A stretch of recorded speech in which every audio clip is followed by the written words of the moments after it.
Welcome to BrotoGP. We are back with our second episode of the 2019 season.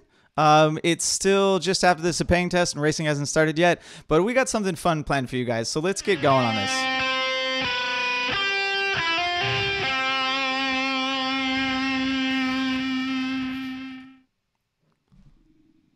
Well, hello there. Welcome to Brodo Jeopardy. I am your host, Aleix Trabat.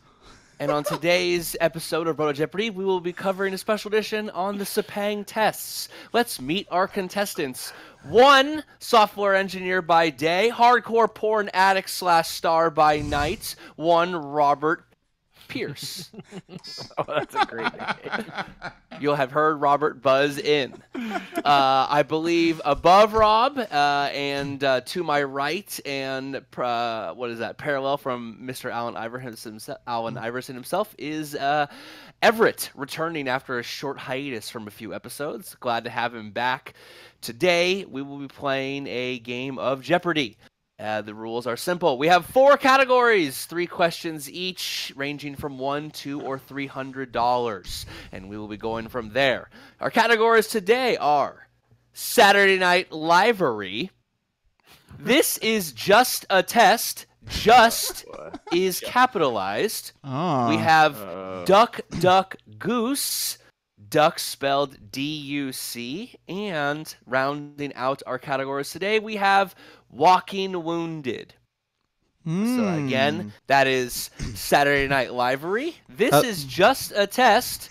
Walking Wounded and Duck, Duck, Goose. Oh, wait, I must say my bad. You buzzed in, right. Everett, exactly. Everett was the first to buzz in, so he can go ahead and decide to choose a category. Oh, By damn it. accident. If you think we have rules on this game show, you are sorely mistaken. We must go with Saturday Night Livery. Saturday Night Livery for $1, $2, or $300. 3. Oh shit! Oh, Going damn. right to 300.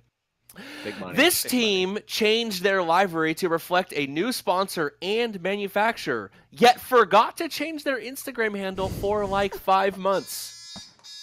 money. Oh, man. Who Rob is- with the buzzer. Who is Tech 3 KTM? Yes. So ridiculous, Rob dude. gets $300 and control of the board. Yes. Let's stick with the same category for 100. For 100, Saturday Night Livery, consistent inside joke. This stated their broken Spanish rider to one with bold new scarves, but failed to update anything else about their 2019 livery. Everett, HRC. be more specific, please. HRC's... Jorge Lorenzo, HRC. You did not say the team. This Who team is was Repsol I thought you were Honda looking for HRC? Ryder. I thought you were looking for Ryder. Nope, Oh. but this team. Oh, Repsol Honda. We also technicality. would have accepted Boring Vic Boring Face.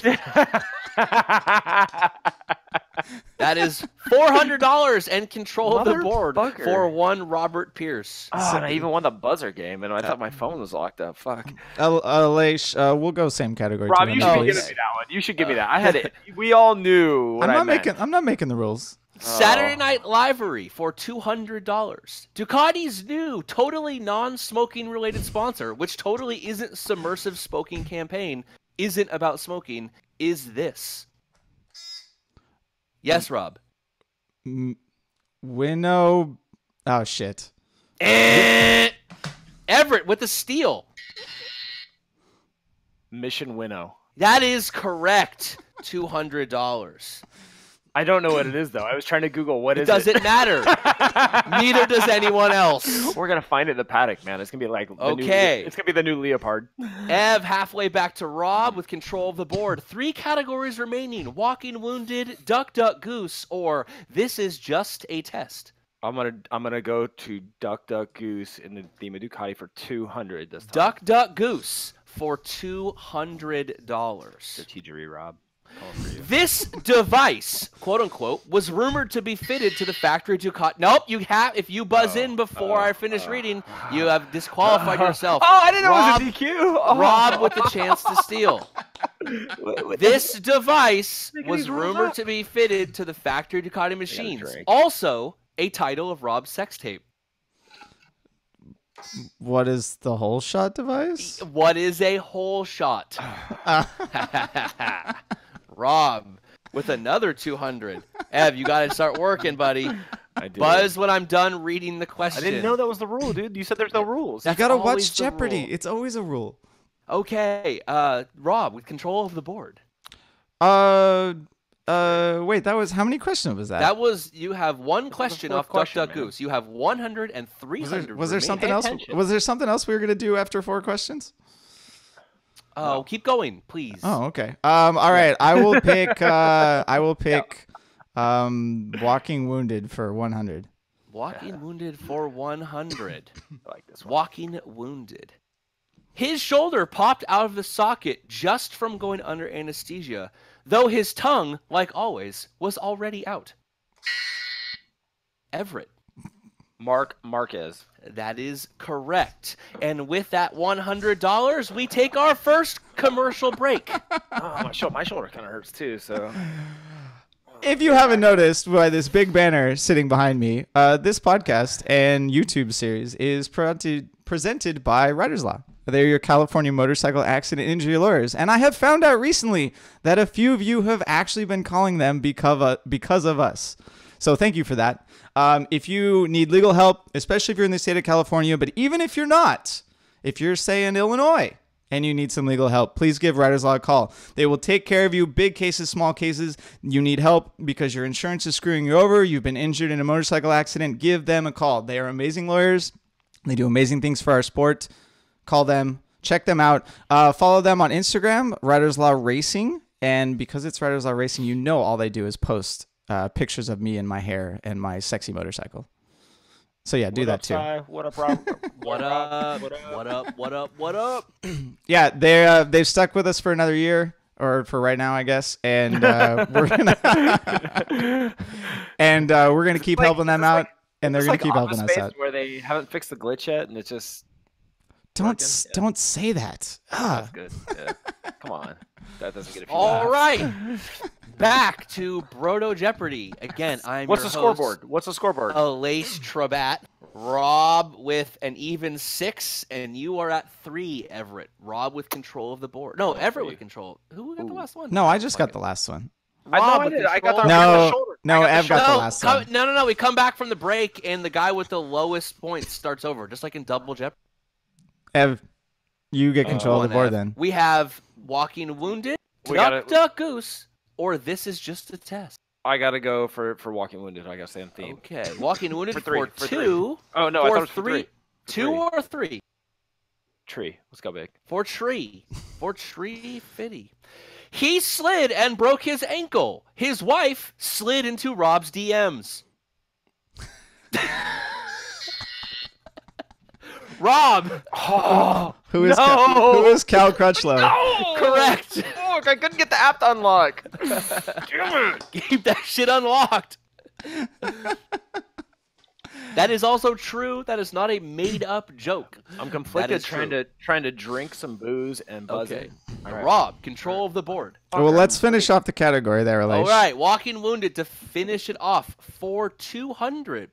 Excitement for his off-season was tempered by an injured wrist. Excitement for him was destroyed by the Orange County Chopper-esque flames now on his helmet.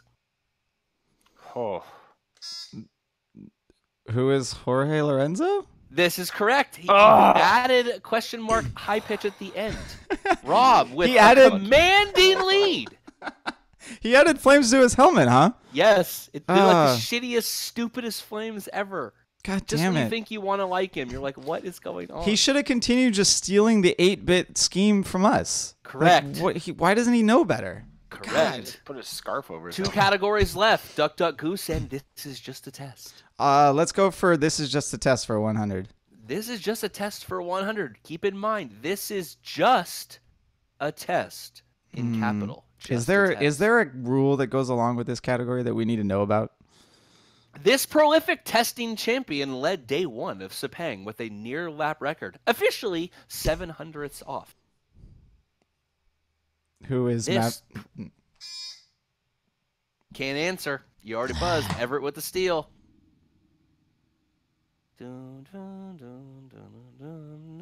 Everett, 2 seconds.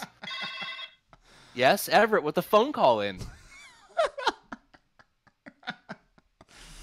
Need an answer. What's the Jeopardy tone? Yeah, that one. I'm stuck on the testing champion. Testing champion, Yes, I just rattled, man. Who is Maverick Vinales? Testing champion. He's always the Okay. testing Oh, champion. that's what I was like. Who's the testing champion? I'm Control of the maybe board it's goes not- back to Rob. Oh, I gotta take my jacket off. It's getting Same too crazy category in for here. 200. This is just a test for 200. This rider added a totally non-sexual photo of him and his dog to his seat, oddly right where his butthole is. Everett. Valentino Rossi. Nope. No. God damn it. Eh. Too easy. Rob. Who is Maverick Vinales? Correct. Yeah. I know. Keep in mind, this is Double just a whammy. test focusing on just testing performances. Unfortunately, Ev has lost 200 and is down to 100. Rob, This is not cool. Let's finish the category there. this is just a test. Fastest in 2017-18 testing, he went over 20 races between wins. Rob, Who is Maverick Vinales? correct. Every answer and the I knew this it. is I just knew a it. But I test. figured it out. Maverick Vinales. But we talking testing. Okay, we are down to the final category. 2 questions left. Duck, duck, goose for Wait, 1 wait, wait, or wait, 300. wait. No, Wait. don't stop interrupting me, or I will put you on silence. If you want to talk, please ring back in with your telephone sound effect. Yes, Everett. Rob, can we play for double or nothing? We have gone double or nothing. It is double Jeopardy. I have We far have now Duck, duck, goose for $2 or $600. for 600 there. For $600, Duck Duck Goose, former Ducati winner, he completed very few testing laps, officially due to a tooth infection, but rumored by Brit journalists due to cosmetic surgery complications. Everett. Andrea Iannone. We also would have accepted who is Dionysus. Coming And back. Does he have a final- chance of winning? The final question of the evening on this inaugural episode of Broto Jeopardy, Duck Duck Goose. Coming for you, bro. This manufacturer has among the smallest team, but among the most eyebrow hair. Rob. Who is Mission Winnow Ducati? Yes! No! Rob with the 200. Suzuki had a lot of eyebrow hair too, bro. No. They got a lot, but I said most. True. You have to Petrucci's remember, on the team. Gigi D'Aligna has basically 3 Oh, eyebrows worth of hair. We're going team too. I didn't know it was team inclusion. Yes. So, anyway, on the inaugural episode, Rob wins the entire game, and he will win an autographed copy of a Johann Zarco Tech 3 Yamaha poster. Sweet. Just gonna hang it in this bathroom. Fat material. Now we all walk in the middle and talk while the credits roll silently and talk about a bunch of nonsense. Just act like we're talking the whole time. What else Exactly. we got? What else do we got on the schedule for today? There were Actual things. stuff happened, and we can talk about it. Yeah, I think the main thing that we should start out with is Ducati's performance, because Right. we're not going to talk about Maverick because he just wins testing the whole time. Even though, as you can tell by Iverson's face, Not, we are not talking unlike practice. Rob to be hyper-focused on other men's performance. Thanks, Kev. Thanks, No Kev. problem. Yeah, so where should we start with them? Their new technology that they seem to debut and stuff that they didn't bring back. They're completely fast riders. What do you I'm want? honestly hyper intrigued by this idea that they just strapped a whole shot device onto their bike, and the rumors that Petrucci's had it all most of last season, hence his lightning fast starts. For those of you who don't know what a whole shot device is, Rob, would you like to explain what that supercross, motocross style device technically does? I wish we had a spotlight to put on him real fast. I could do that. I could turn the light around. No, we're not going to do that. Yeah, so in motocross racing, because the front suspension is so high and because the bikes are shorter, they wheelie a lot. So in order to reduce that, there's straight up just a pin on one of the fork guards that when you press the forks down and you push the pin in, and it holds the forks in a compressed position. Because the front end is lower, the bike doesn't wheelie as much on a start, and then the second you get to the first turn, or the second you go over a good bump, the suspension compresses a little bit more, the pin releases, and your suspension is back to normal. So it's called a hole shot device because it dramatically increases your chances of getting a hole shot. Which is important in supercross and dirt bike riding, where hole shot in many cases, be there with second F, where hole shots can earn you money, where everyone lines up, where you choose your starting position based on where you qualified, but everyone's in the same line, and hole shotting can actually earn you money. On the bike, there's people, we've seen some pictures. It looks basically like a big ass wing nut, and there's a lot of talk that this is actually a modified hole shot device for Ducati to basically get in front and power away. Everett, just point of clarification. I think that it doesn't matter whether you hit a bump or anything. It's simply, as soon as it's compressed, it passes the pin when you go, and then as soon as you let up and you brake, then it's automatically out. Just FYI.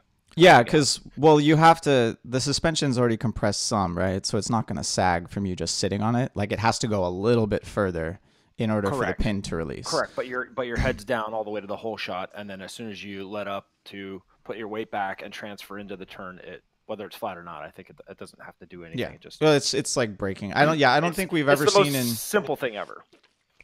Yeah, but Ducati's solution is not the most simple thing ever. It's got like cables or hydraulic lines coming off it. We have no idea where they go. There's not just a pin like in the front fender, because that would never fly from Dorna. Öhlins would never make them a fork that'll like the fancy carbon forks they have now that would allow them to like stick a pin through it. There's something else funny going on. And there's even some talk about whether this is even legal by the rules, because you're not allowed to change the suspension settings after, it's not even after the race has started. You're not allowed to change it like with up to 5 minutes before the race.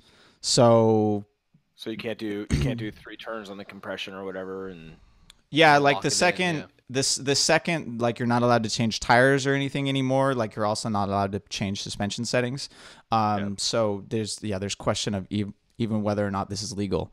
But I'm guessing... And the most Ducati thing ever, some fancy new tech, and we question whether it's even legal. Well, that's the whole point.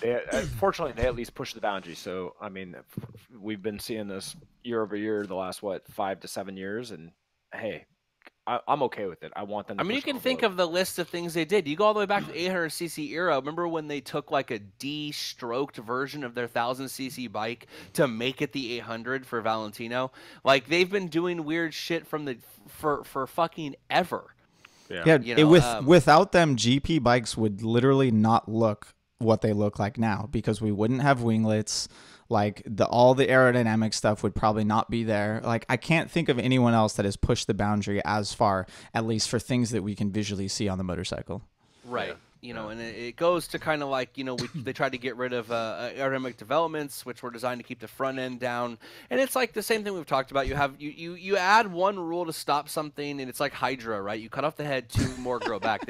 They got rid of wings, so what did they do? They're like adding hole shot devices and getting software that predicts the track and all that shit. Like no matter what you do, they're trying to stay one step ahead. Back in 2003, 4, they switched to Bridgestone because they basically said, like, look, we can't be in Valentino on the same tires, Michelin at the time, and we need to have an ace up our sleeve. And I kind of love the idea that they're slowly, consistently, like, looking for that ace up their sleeve against a rider, the caliber of Marquez, with the wings, and then with even crazier sneaklets or whatever we want to call them at this point.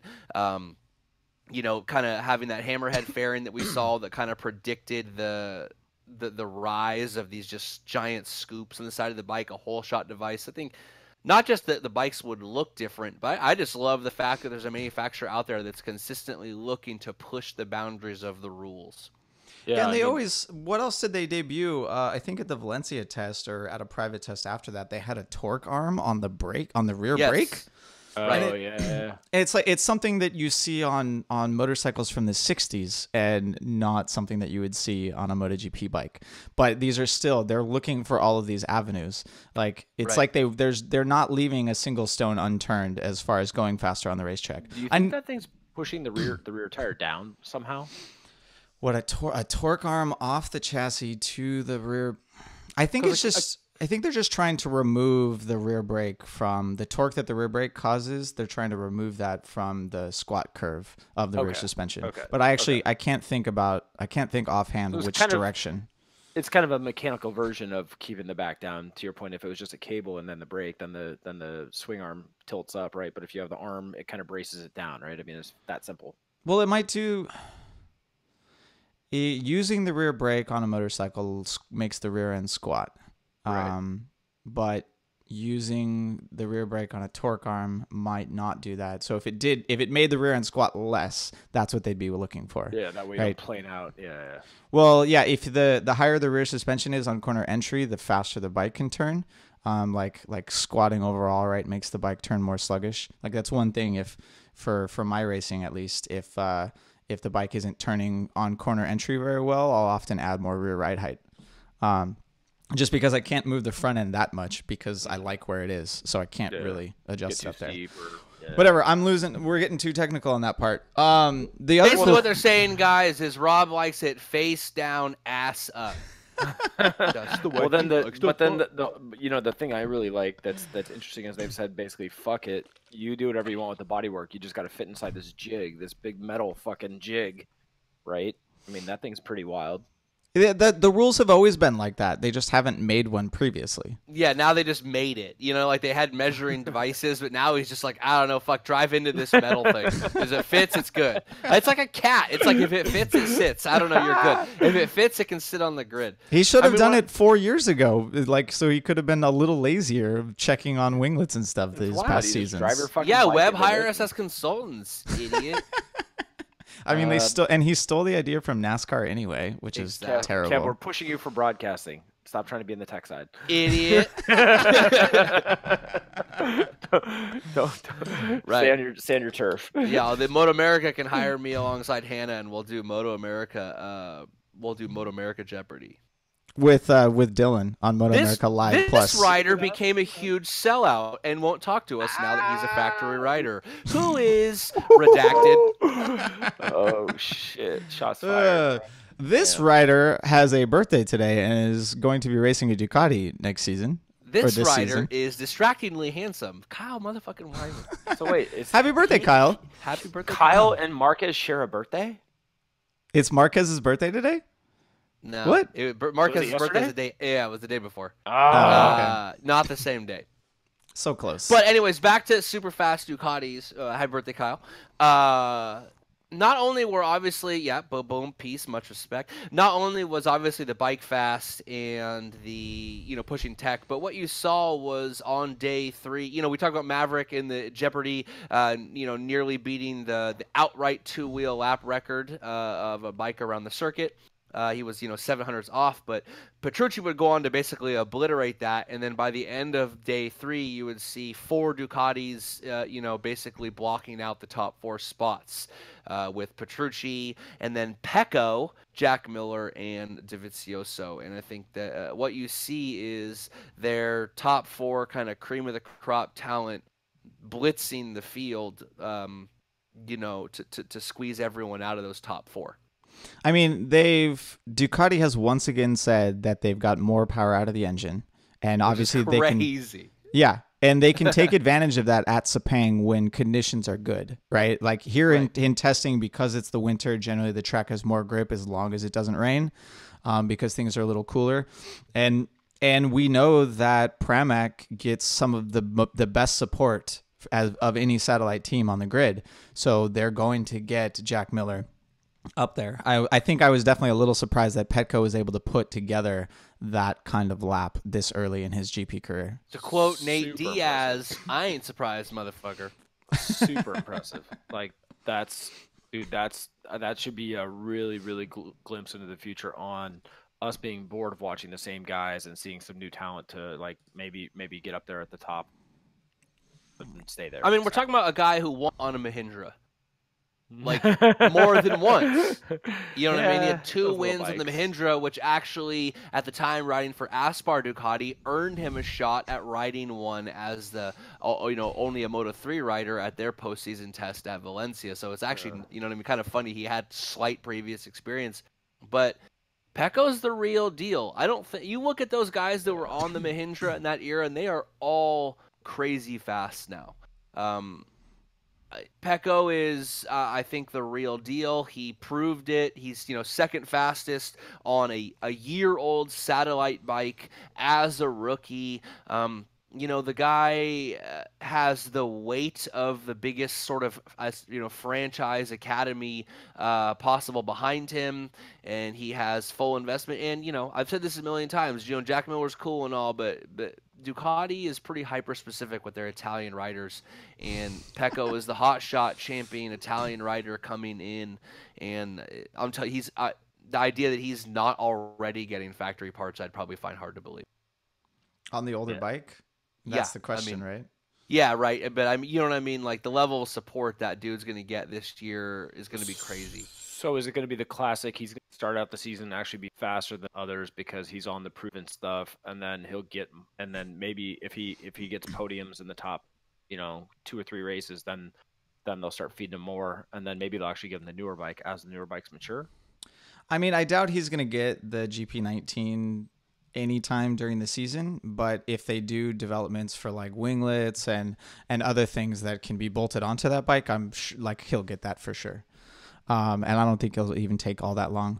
Like, I have to amend this idea that the proven bike can work out quite well, because we found something out last year through kind of finding out about the Tech 3 riders. Zarco had a rev limit that was like a couple hundred RPM below the factory bikes. And Hafish had a rev limit that was considerably lower than that, like almost 1,000 RPM lower than the factory machines.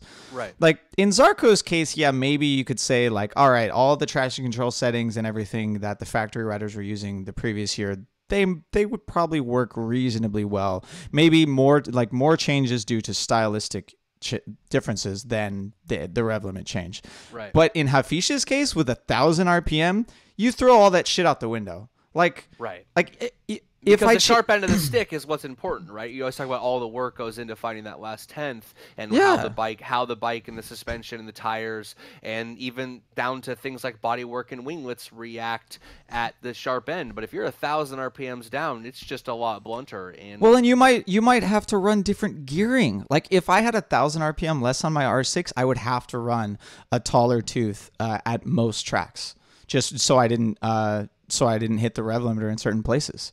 And it would suck, right? Or I'd run the same gearing. We call those kind of gears Marquez gears, big teeth gears. We call those Alex's. Yeah, I mean, but Rob, you've ridden a bike where you've gotten more horsepower, or ridden somebody else's super bike that has 10 more horsepower versus your bike, and you actually go the same speed or slower. It's because everything has to adjust a little bit. So I mean, Hafiz maybe having a little bit less actually probably helped him. I mean, so maybe not the best example, but but my point in starting that was that us thinking that, oh yeah, Hafiz is on the year-old Yamaha or at the time, right? And he's gonna have all the settings and he'll be able to do well. Complete bullshit. Right, those settings are absolutely useless for him because the traction control has to be far different. All the rider aids have to be different. His gearing will be different.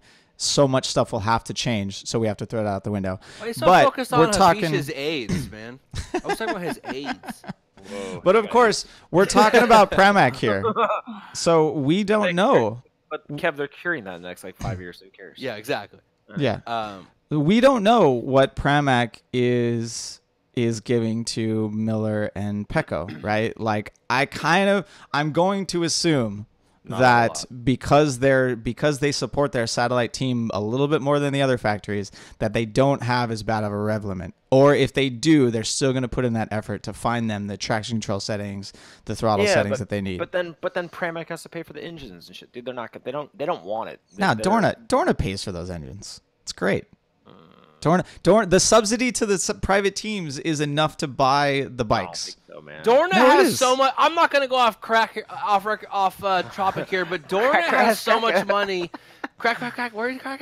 Dorna has so much money that they sold MotoGP to themselves last week. I don't know if you read that. Yeah, the holdings company. Huh? That's a good deal, right? Yeah. I'm not even joking. They sold it to themselves. The private equity company that owns Dorna, like, essentially sold it to themselves to get a better valuation for it, so that they could they could borrow against it, or there was some reason why they wanted to make sure that everyone knew that it was worth way more than when they originally bought it. This is why no one can afford a home anymore. Rich ass people sell shit to themselves so that it's worth more money. What the fuck? Yep. Kev lives in a barn, That's exactly what happens. I'm not even joking. This is what happens. I'm gonna sell my house to myself. Do you want communism, people? This is how you get communism. Socialism. I might be okay with either. Right at this point, fuck it. Better than rampant capitalism. Yeah, but I just don't Pramac, think- to go off on Ev's topic or to go back, Pramac, Dorna does subsidize the satellite teams. Also, A little, man. A Not little. No, Well, I 2 think more than a million little. euros. a lot. team, not the fucking dude. I'm telling you, that Hold team on. is gonna take the 2 million euros and put it somewhere. Yeah, and they're going to give 90% of it to the Italian champion of their team, and Correct. Jack Miller's going to get to drink his fucking monster out of a shoe. And the bikes and equipment are price capped, so it can't cost a shit ton. They all cost the maximum amount because that's what price caps Dude, do. they lease them. Yeah, the leases. Sorry, the leases. Here's are the thing, price Ev, capped. because I want you to put your conspiracy hat on, Ev, for a second, okay? I will. You Right, know I you'll will. put it on quick too. Normally, I might agree with you, but remember, he's the VR46 sponsored Moto2 champion, Italian Moto2 champion, moving up to MotoGP. If you think they're going to shortchange Pecco and his development in any way, you are sadly mistaken. No, my friend. I mean that deserves its own fucking expose. We need to send Kev to fucking Tuscany and shit. Like, go figure this out, because I think you're probably right. Kev will let's just come wait and back see. with so many Let's wait and bottles of see. wine and have recorded absolutely nothing if we send him to Tuscany. He'll have gone to the Yes. ranch and just sat I there. will and go got to drunk. San Gimignano, one Like I of the said most here. beautiful cities in all of Italy, in that country of Italy, and I will just hang out in towers and get drunk. You'll wander over to Rossi's ranch and sit there until they show up and be like, "Hey, I got a case of wine. Nobody showed up. I drank it all, and I I can." drank it all. Yeah. I'm here. Exactly. I drank 40 bottles of wine in your honor for your 40th birthday. But I mean, Pecco for me is, Ev and I have talked about this before. We were kind of disappointed. Like, the other day we were talking about how we're super stoked on like the generation coming up right now. Like we've talked about like Franco and Fabio and Pecco and all these O's, but kind of the previous kind of like generation of Aleix, incomers I know. never really materialized in the way that we thought. Like, Pole never really worked out. Tito didn't work out, and for a variety of reasons. But those guys never really like, put the fire under us and had us like, oh shit, like in the way that we were pretty stoked on Jack Miller. He took a weird path to MotoGP, and I think Pecco's going to prove that experiment wrong. Because I think he's going to be more, you're going to see quicker, faster development up to speed already because of the time he spent in Moto2 and earning a championship and the maturity that comes with chasing a championship and then maintaining a lead and all of those things. But Pecco kind of leads this generation of people. I'm like super stoked to see what happens. I haven't been as excited generation, a new influx of riders than I have been in a while. Like the last influx of like Lowe's and Zarco and Rins, we weren't really thinking like these are Marquez killers. Some people thought Zarco, but I think that was kind of just like the fact that he wasn't a Latin rider. And before that, like Pole never materialized, Tito never materialized. But when I look at when I see Pecco, I think boom. And when I see Franco Morbidelli, I think shit, he's off the Honda now. Like, well, maybe we can see what he can do. I'm pretty stoked for Fabio to see where he can go from there. But I think Pecco's leading the way. I mean, and we got into this. I want to hear what your thoughts are. Why do you think that this wave is special versus previous waves? Like, what's the defining thing for you? I can tell you. So, Good. The previous wave was the leftovers. Yeah. It was the leftovers. Everyone was a leftover. Like, you know, Marquez and Iannone were like the talent of that generation, and they moved on. Pol Espargaro got his ass handed to him by Marquez multiple times, and he didn't really become champion, until all his, all his peers were gone, his more talented peers. And Tito was basically the same way. And then, oh shit, hold on, my microphone just straight flipped upside down. You see that shit? That was crazy. We can. I can't hear them in my microphone. I can't hear them, right. And then, after Tito came up and he went to the shitty team, Jack Miller never went to Moto2. It was like a big experiment, so we didn't get a chance to like grow into him as like the peer. It was almost like people thought less about Miller and more about, wow, can this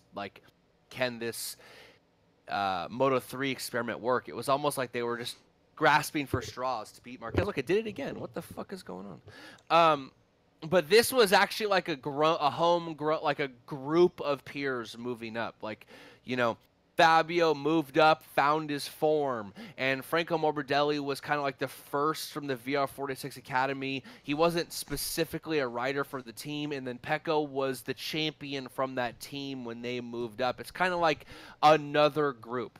You know how like when Jerry Burgess was talking about like Mick Duhan was beating a bunch of like washed up 250 riders, and then Valentino came up, and then you saw like Valentino causing that group of new 250 riders, Lorenzo, Stoner, Danny Pedrosa, like the effect of Valentino created that generation because they knew what they had, like teams and talent scouts knew that they needed to find a new thing. So right now then, Marquez is currently Duhan. Yes, Pecco is Valentino, and then we need 3 more to come up next. And that's the argument is they're there. And I think and Kev, I think you're spot on you're on the other half of the coin for me. I think my other half is that the seats weren't available, and we're finally getting that Rossi era to leave and vacate the seats and get the good rides, and so you're actually letting the talent and the right talent wave also slot in. So this could be a really exciting time to kind of, at least for us, we've been watching for so long, to reinvigorate MotoGP and the fan experience, because it has the potential to be really disruptive. Right, like the best thing that happened was that Pedrosa didn't go to the SIC Petronas racing team. Yeah, we got some new blood in there. Another good seat, for like a hot prospect. We had a champion who's moving over in Franco Morbidelli, and then kind of like a hot shot prospect who like kind of rebirthed in Fabio. You see, finally the satellite Ducatis are good again, and you see 2 pretty good prospects on those bikes. Like exactly what you're saying is that the seats are opening up. All of this talent went to shitty teams. They went to Mark VDS, satellite Hondas, satellite Hondas, right? Which Honda didn't care, and you almost have to wonder if they were sort of sabotaging to make sure that those riders didn't actually rock their boat. I don't think they were. I think they just really don't care whatsoever about satellite riders or satellite teams. Just apathetic. It's just bikes on the grid. Yep, exactly. Right. I mean, and for a while, at one point they had 7 motorcycles on the grid. 7, right. And then we kind of switched, the majority switched over to Ducati. But yeah, Honda, like, they didn't care back then. They don't care now. The worst place you can go is that fourth satellite Honda. And it wasn't that, I mean, they didn't care, but at the end of the day, they were winning, so it didn't matter. They were just like, we'll just field the bikes because we have to, and fuck it, we can. We're Honda, but they were winning. They right. Really, I mean, And now you look at Honda, which kind of brings my next point, and you would say like, yeah, all those other titles, because they had the factory team, and then they had Cal on an HRC contract. But now you would think, oh shit, Honda has it. They've got the best rider in the world. They have the only rider capable of challenging him, and they have probably one of the best veteran the best non-factory veteran. But all 3 of those guys, as we saw in Walking Wounded of Broto Jeopardy, are fucking walking wounded. We have Marc Marquez, whose shoulder is so fucked that under surgery, they said when he went under anesthesia, as soon as the anesthesia caused his muscles to relax, his shoulder dislocated itself. So once it was no longer under tension. You have Cal Crutchlow, who broke his ankle and damaged it bad enough that there was times when he thought he wasn't even sure he was going to ride again, and now his ankle is lost. It's much more stiff. It's got much less nuance and dexterity, and we'll see where he goes. And then Jorge Lorenzo, the biggest story of the year in terms of veterans switching over, and what does he do? He breaks his fucking wrist.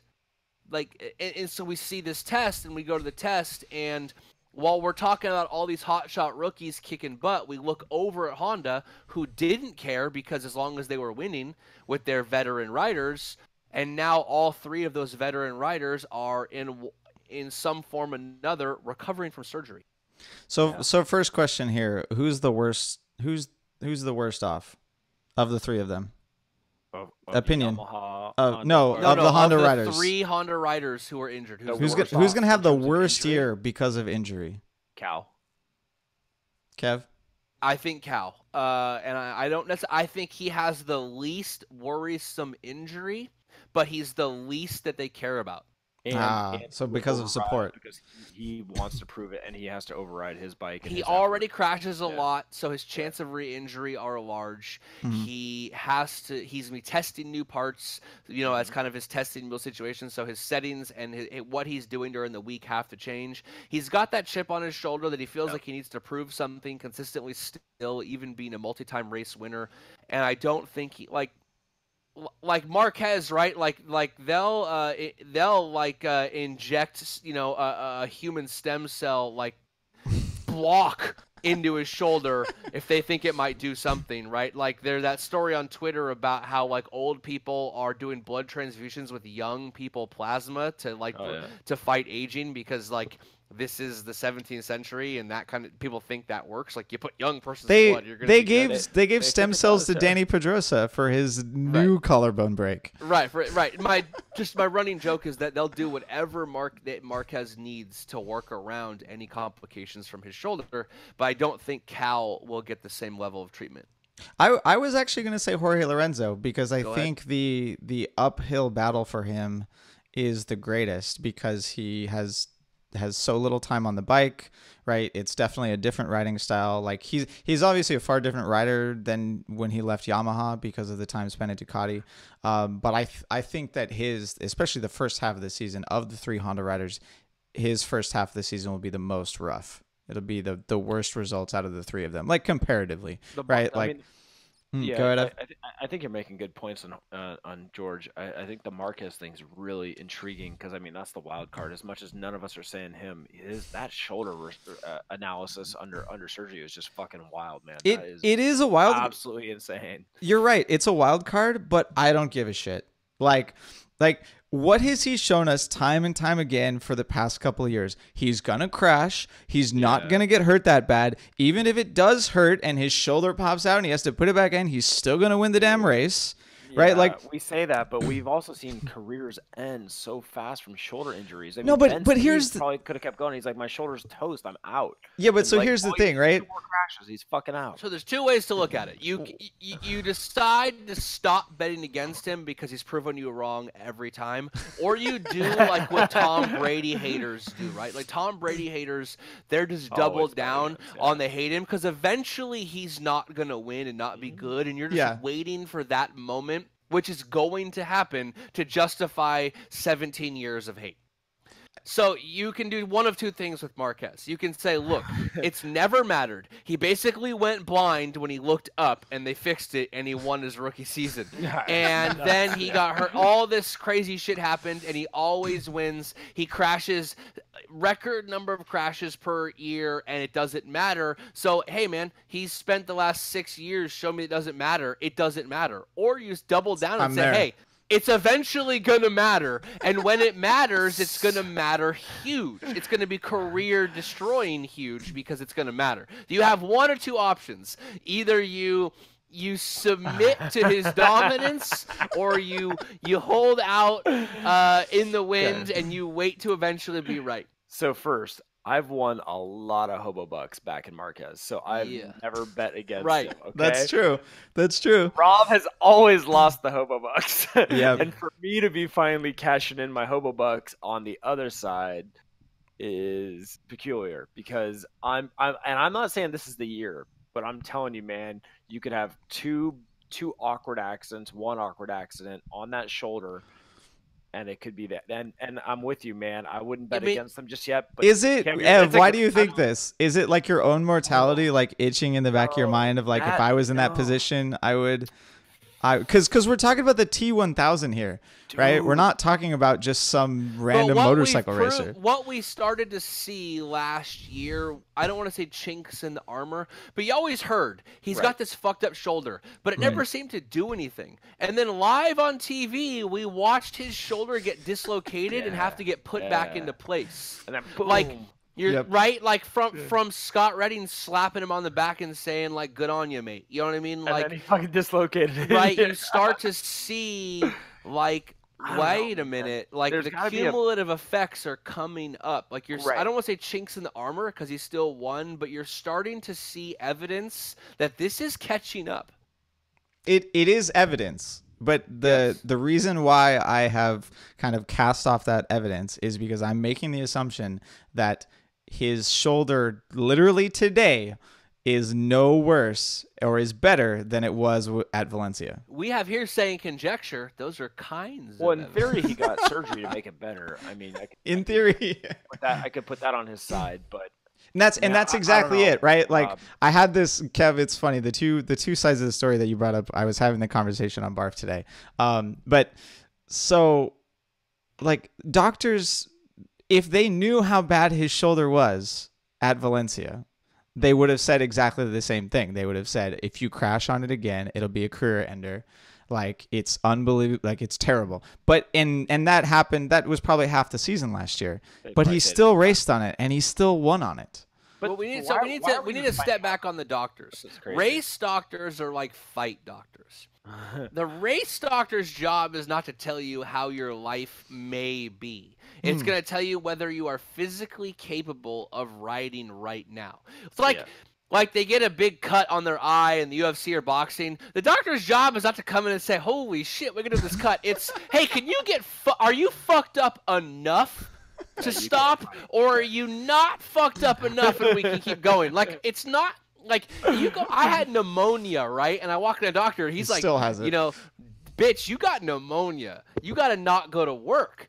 Right? But that's because like I'm a normal person. But fight doctors or race doctors, their job is not to tell you if you can or can't. Their job is to tell you whether like you're gonna die if we keep doing this, or put others at risk. If you're not gonna die, we're probably gonna send you back out there.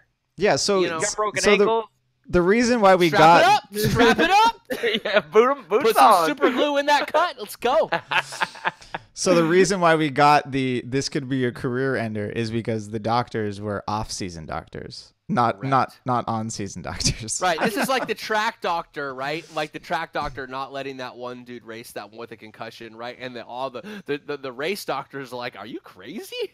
What about it's just a concussion?" I mean, but let me ask just a kind of a sad question. Like, what about patient confidentiality? Like, how do we even know about this? Like, why is this even published? This brings up the fact that the entire rumor that Yannone's issues, he said tooth infection, and everyone's like, "That bitch got a nose job and that shit got infected." And like every Brit journalist was like, "Complications of cosmetic surgery." I'm like, you have put forth zero evidence that he recently got cosmetic surgery, and that the fact that like they went from tooth infection. What? Who talking about tooth infections? You got a nose job and it got infected. I have zero evidence accentuation. I have zero evidence that you got jaw accentuation. I have zero evidence that any surgery you may have gotten was elective and not doctor recommended. And I have zero evidence that this unsubstantiated elective surgery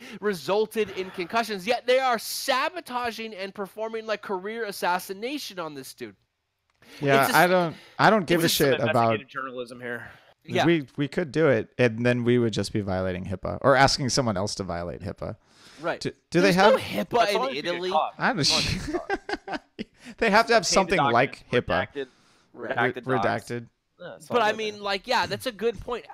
The patient confident. I mean, I don't know if they put forward or if like MotoGP just has like a, hey, if you have on-track injuries and surgeries, that's part of the news cycle, right? Because you hear about this in every other sport, right? A guy tears his ACL in UFC or in basketball, and you hear about every single part of it, even though there's no confidentiality. I don't know if there's paperwork they write that says, hey, certain injuries. Like, you know, like if it, I'm not saying that Marc Marquez has or had chlamydia, but I don't know that he didn't because, like, they never really talked about it. Fake news? Fake news? I don't know. I'm just asking questions. There's probably like if you get chlamydia, we won't talk about it. But if your shoulder is super fucked up, if it burns when you pee, we won't talk about it. But if it burns when you raise your hand to answer a question, we're going to talk about it. They're going to try and get them to raise their hand at the press conference, and then we're talking about it. Kev, I'm all over this somewhere, and I can't place it. I'm looking for a title here. A title of Rob sex tape. I don't know. Exactly. Somewhere in there. There's something. There's something in there. You brought Raise up your hand if it chlamydia. burns when you pee. Hey, it comes with the territory, man. If you're in the you're in the biz. Goddamn. In the biz. Right, in the whiz. What else? Let's round we'll this one out, guys. Yeah, Okay, hold on. So, you know, we talked about of the three Hondas, who's the worst off. I want to talk about one thing. I tweeted out the other day that I was like least excited about this season in a while. I'm not trying to go downer here, but one of the reasons I don't really want to like put too much like credence onto Marquez is I really don't want to like celebrate an injury that could like completely change. Like, I don't like that Marquez keeps winning for the same team. I'm super bored by it. I'm not a fan of the Repsol dominance at all. I wish he would have left to KTM or Ducati. I really do. Or Yamaha or whatever. Good thing he didn't go to KTM. Right. But what I don't want to do, and what I've sort of always tried not to do, was celebrate the fact that an injury alone could change the dynamics of the season or of the title hunt. Yeah, that's fair. So I may be instinctively thinking, Cal, because like who fucking cares what Cal does? No one cares about Cal. So that's exactly where I was when you're explaining that thought process. And I look at the testing list. I just don't really get too excited about the charisma that any of these riders hold to get on the podium and become our champion. Like I want somebody I want the new Rossi. I want the next, and like we don't even talk about Rossi hardly anymore, even though he's still the fucking man. But like. You know, we need someone that's dripping with swagoo. You know what I'm saying? Like Simoncelli had it in I need spades. A hat. Swagoo. Dripping with swagoo. You know what I mean? Like, dripping. No, but it's so true, right? You gotta give him time though, right? Like a lot, Simoncelli built that in 250s, and had it when he brought it to GP. But that's you give him a little bit of time to get there. Yeah. Well, and the VR46 Academy is accomplishing that, right? It's making them more well known earlier on in their careers. It's just bringing. I mean, it's people like kind of what's the word? They're working off of Rossi's They're trying. No, it's all manufactured. Remember when Rossi came out of 125s and 250s? He just came with so much swagger and charisma, dude. And then he was winning on top of it. We were like, oh my god, this fucking kid is a badass. Like, nobody here gets me excited like, oh, they're just gonna show up and start throwing down, and then they're gonna talk shit, and then they're gonna hold up to it all, and then they're gonna keep winning. What are you talking about? Like, Fanati's back. Nah, he'll throw down. He will throw down. No, he throws down the wrong way. Be careful what you wish for. We got bad juju. We need like positive juju, like a fucking I'm cool juju. I mean, Jack Miller was our hope for that at one point. Now, I mean, he still could, but I think he's kind of Debbie Downer at this point. He's kind of mellowed out. Can you imagine Petrucci being a champion? Let's just put it that way. No, man. Like, hey, man, let's smoke some weed on the podium. Like, what's gonna happen? I feel like you're just gonna cause this stuff to happen. Like you've already got this idea stuck in your head. Like just get it out of there.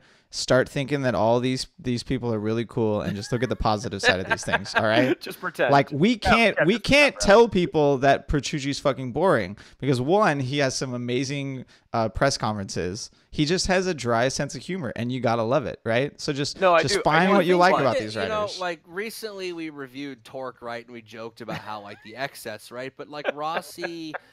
He came from an era where like over the top redonkulous excess like was, you know what I mean? By the time, you know what I mean? Like that was accepted and cool and sort of like part of the zeitgeist. And by the time, and like driving around with Claudia Schiffer blow up dolls and stuff like, and then his race winning, you know, antics like it's not the time for that anymore. What you want is someone who just kind of like drips that weird confidence, you know, who like you want that kind of like subdued rock star cool, not the over the top. Like you don't want Motley Crue. Like LeBron. Like give me an example.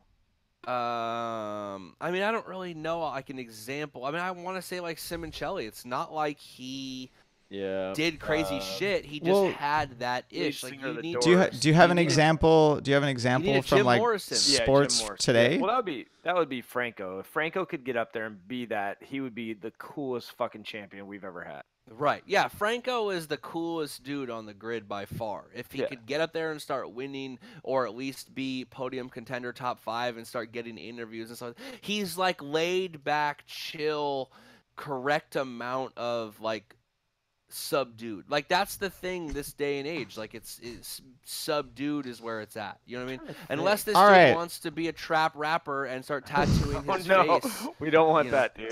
They're all trying to be that from that era. Yeah. All right, we're gonna close this one off then with a question for all of our followers and listeners. Leave your answer in the YouTube comments or send it to us on Instagram or something. Who is the coolest rider on every single grid? GP, Moto2, Moto3. Kev votes it's Franco. Oh, you still my MotoGP. I said it. Ev, are you still with? That's GP. Ev, who are you going with? Yeah, for sure. GP. It's Franco. Yeah. I mean, for me, it's between him and I don't even know. I mean, God, I do like Petrucci. I like his sense of humor. Okay, let me explain to you what cool is. So there is. This is quick. There's a podcast that I love. I don't know if it's around, but I used to listen all the time called Entitled Opinions, hosted by Stanford's Department of Literature professor Robert Harrison. Among a great many things, he loved to talk about like 60s and 70s music. He did a podcast on Jimi Hendrix. If a lion could speak, we could not understand him. A Wittgenstein quote that he used for Jimi Hendrix's podcast. And he talked about Jim Morrison. He did a whole podcast on Jim Morrison and what it means to be cool. And he said you can't define cool, but what I can tell you is if you're cool, you don't run when it's raining. Yeah. And I tell you this. Yeah. Downpour or not, Franco Morbidelli don't run nowhere. No. Cool guys don't look at explosions. They don't look at explosions, and if it's raining, you walk the same pace you were walking if it was sunny. There is no hurry. There is no going like this. You walk the same pace like you don't even notice it's raining. Franco Morbidelli don't know if it's raining because it's rain and swag. Yeah. So much swag. That is the epitome. All right, we're closing this one out with that. Let us know who you think the coolest one is, and we'll talk about it again in the next episode. Put your potential Broto Jeopardy question answers in the comments as well. Also good.